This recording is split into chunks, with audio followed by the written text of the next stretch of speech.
So I have only one Android mobile, that mobile Samsung J7, and this is my selfie stick.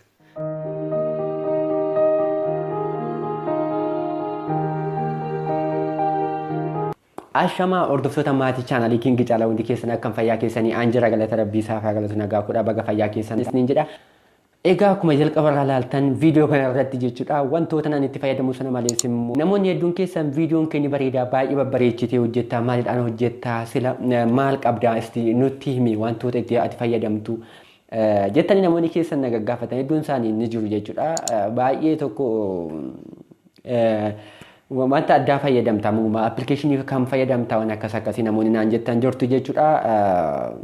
Egaa akkuma jalqaba isinitti agarsiise jechuudha manni kan koo ishee sana fakkaatti jechuudha kutaan kan koo ishee kana fakkaatti ingiliffaan afura ishee kutee miti hundaafuu wantoota hadhaa isinitti agarsiisuu barbaadu jechuudha isuma oriijinaal otoo hin fayyadamin otoo maalitti ediitiin goggodhin jechuudha isuma oriijinaal akkaataan ittiin viidiyoo kiyya babbareechee viidiyoo keenya professional godhee wantoota babbareechee jechuudha akka daawwattoota kiyya bareedee mul'atutti wantoota godheetoo itti fayyadameetoo sana malees immoo edit godheetoo hordoftoota kiyya yookaan immoo subscriberoota kiyya biraan gahee akka fuula isaaniitti yookaan immoo akka ija isaaniitti bareedee bira gahu wantoota an godhee yookaan immoo fayyadamee hojjedhu isinitti agarsiisu. Inni jalqabaa maalidha an jalqaba kompiitara tokkoyyuu hin qabu ediitii gochuudhaaf jechuudha. Sana malees immoo kaameraa tokkoyyuu hin qabu kanan qabu silkii tokkittiidha isheen silkii bareedaa silkii kaameraa seeraan waraabu qabaannaan isinis akka barbaadanitti hojjechuu dandeessu jechuudha. Ana caalaa hojjechuu dandeessu jechuudha. Egaa maalidha ani silkii tokko hin qaba kaameraa wanta jedhamu tokkoyyuu hin qabu sana malees immoo ediitii hogguun godhu silkuma kiyyaan kompiitaraan otoo hin taane silkii kiyyaanii sirumayyuu kompiitara caalaan silkiitu natti tola osuma ta'ee jechuudha kompiitara caalaa silkiitu natti tola.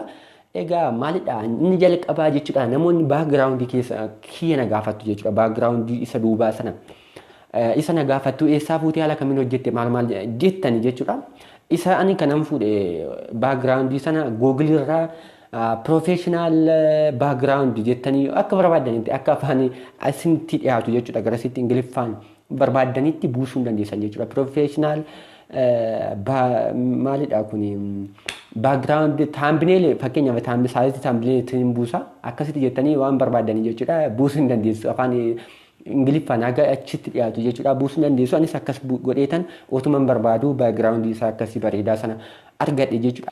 Achi booda achi keessa galchuudha wanti biraa waan tokko yoo nan barbaachisu wanti na barbaachisu yoo jiraate isa carqii kanaadha jechuudha carqii kanaan agartanii miti carqii isaa kana jechuudha carqiin kuni mana ani hin binne viidiyoo namatti ija namaatti tolu hedduu isaanii hojjechuu babbareechitanii akka barbaadanitti hojjechuu dandeessu jechuudha kanaaf ani amma haalaan itti wantoo gochaa ture jechuudha haalaan itti ediitii godhee maal fayyadamee akka ediitii godhee isinitti haa agarsiisu jechuudha inni jalqabaa baakgiraawundiidha namoonni hedduun keessattuu baakgiraawundiin kee hin bareeda maal namoonni naan jettaniif jechuudha egaa wanta sana gochuudhaaf wanti na barbaachisu tokko giriin iskiriinii yookaan immoo duuba keessanitti giriin iskiriinii qabaachuu qabdu fakkeenyaaf mee isinitti haa agarsiisu ani kaameraa kan kunaaneesse egaa wantin ani fayyadamu jechuudha wantin ani fayyadamu ishee kanaadha jechuudha fakkeenyaaf amma waama xiqqoo kanaadha jechuudha kuni wanti kun amma bitee miti ani ijoollee mana wanti uffata puuliiti waan uffanni kun amma uffata puuliiti namoonni puulii beektanii puulii isa taphatan jechuudha kan faayidaan ala ta'e jechuudha carqiidha meetira tokkoof waan akkasiin ta'a jechuudha wanta biraa as wanti hin fayyadamu tokko iyyuu hin jiru achiin ta'a iddoo sana jechuudha achi nan ta'a asirra immoo wantoo kiyya nan godhadha istiikii kan koo jechuudha istiikii wanti isin ajaa'ibu jechuudha istiikii waan ani fayyadamaa ture akkasiin gochaa ture.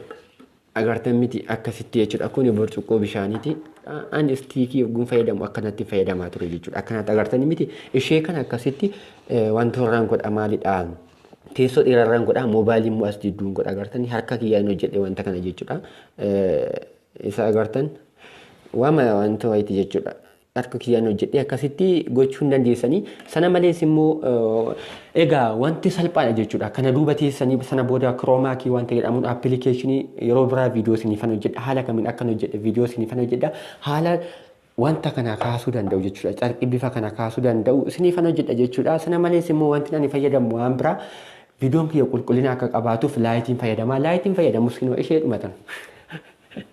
ishee dhumatan kinoo ampoolii kana jechuudha Ampuulii agartanii miti. Ishee kana jechuudha.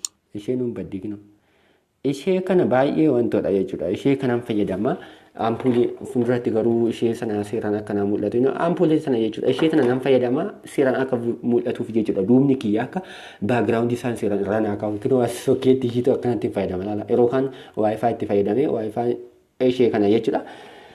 Wanti biraa wanti hin fayyadamu yoo jiraate akkuma laaltan jechuudha diimlaayitiidha. Diimlaayitiin jechuudha akka wantoota ta'uuf jechuudha. Fuulli kiyya akka bakka daawwattoota kiyyaaf akka bareedee mul'atuuf diimlaayitii ishee kanan fayyadama jechuudha. Kana booda wanti tokkoyyuu wanti isin dhibu tokko hin jiru jechuudha. Viidiyoo barbaadan bifa barbaadan jechuudha bareechisanii hojjechuu ni dandeessu. Inni guddaan ishee kana qarshii yoo guddate wanta kana qarshii Itoophiyaa 200-300 waan akkasii meetira 2-3 lamaan bittanaan jechuudha. Akka barbaadanitti viidiyoo babbareedaa viidiyoo piroofeeshinaala ta'e jechuudha. Silkii kan keessanii hojjechuu ni dandeessu jechuudha. Kanaaf waan tokkoyyuu hin barbaadu. Maalidha kuni kaameraa hin barbaadu. Wanti biraamoo wanti hin qabu yoo jiraate qulqullina sagalee kiyyaaf jechuudha. Ishee sana bu'aa maayikiidha jechuudha. Obboleettii kan koo tokkotu na erge jechuudha. Bu'aa maayikiin qarshii Itoophiyaa qarshii 2,300 waan akkasii natti fakkaata. Wanti biraa bakka waan tokkoyyuu hin jiru viidiyoo barbaadan bifa bareedaadhaan bifa piroofeeshinaala ta'een jechuudha. Viidiyoo keessan hojjechuu ni dandeessu isiniin jedha.